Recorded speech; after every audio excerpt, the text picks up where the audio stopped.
কথায় কথায় ব্রাজিলিয়ান ভক্তরা এমিলিয়ানো মার্টিনেজকে ট্রল করে। বিশ্বকাপের সেই উদযাপন দেখিয়ে তাকে অশ্লীল বলে।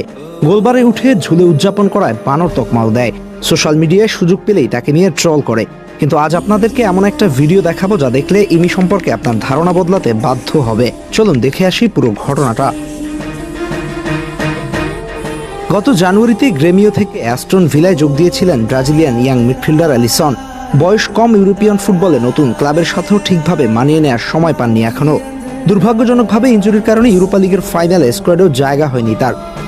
অর্থাৎ মাঠে থাকার সুযোগ নেই, ম্যাচের নায়ক হওয়ার সুযোগ নেই, এমনকি শিরোপা জয়ের মুহূর্তে গলায় একটা চ্যাম্পিয়ন মেডেল পাওয়ার সম্ভাবনাও ছিল না। কিন্তু ফুটবল মাঝে মাঝে এমন কিছু মুহূর্ত উপহার দেয় যেগুলো ট্রফির চেয়েও বড় হয়ে যায়।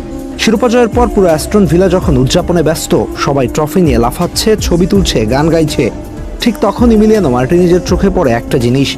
সবার গলায় মেডেল আছে, কিন্তু অ্যালিসনের গলায় কিছুই নেই।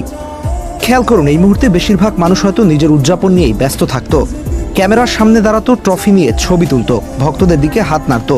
কিন্তু ইমি সেটা করলেন না। তিনি উদযাপনের মঞ্চ ছেড়ে বেরিয়ে গেলেন। কেউ বুঝতেই পারেনি তিনি কোথায় যাচ্ছেন। দলীয় উদযাপনের মাঝেও মানুষটা যেন কিছু একটা খুঁজছিলেন। তারপর কিছুক্ষণ পর দেখা গেল হাতে একটা অতিরিক্ত মেডেল নিয়ে ধীরে ধীরে ফিরে আসছেন। কোনো নাটকীয়তা নেই, কোনো ক্যামেরা খোঁজা নেই, কোনো শো অফ নেই। অতঃপর নিজের হাতেই সেই মেডেলটা পরিয়ে দিলেন অ্যালিসনের গলায়, একজন ব্রাজিলিয়ান ছেলের গলায়, যে ছেলেটা ফাইনালের স্কোয়াডই ছিল না, যে ছেলেটা ক্লাবে নতুন। সে হয়তো ভাবতেই পারেনি এই রাতটা তার জন্য